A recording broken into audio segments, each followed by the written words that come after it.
So let's rewind a little bit. 8 years ago, what advice would you give to David Beats 8 years ago? What have you learned over these last 8 years that you wish you would have known when you first got going? The first would be just to really learn to qualify new business.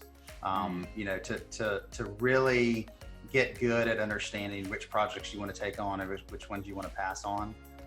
Because when you're new in business, people will be like, oh yeah, just, do this and I'll pay you when I get paid. Well, that never works out well. I mean, never, if anybody says that, just run immediately, okay? Because that's not going to end well. I think, you can't be afraid to charge what you think you're worth.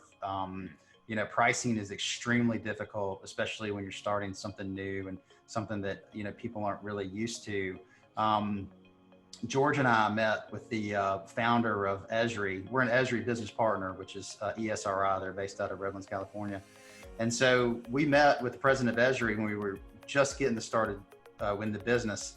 And we were talking to him about it. And he said, listen, there's three things that you have to do, whenever you're thinking about, your business. And he says, you got to do the work, you got to get the work, you got to do the work, and you got to get paid for the work.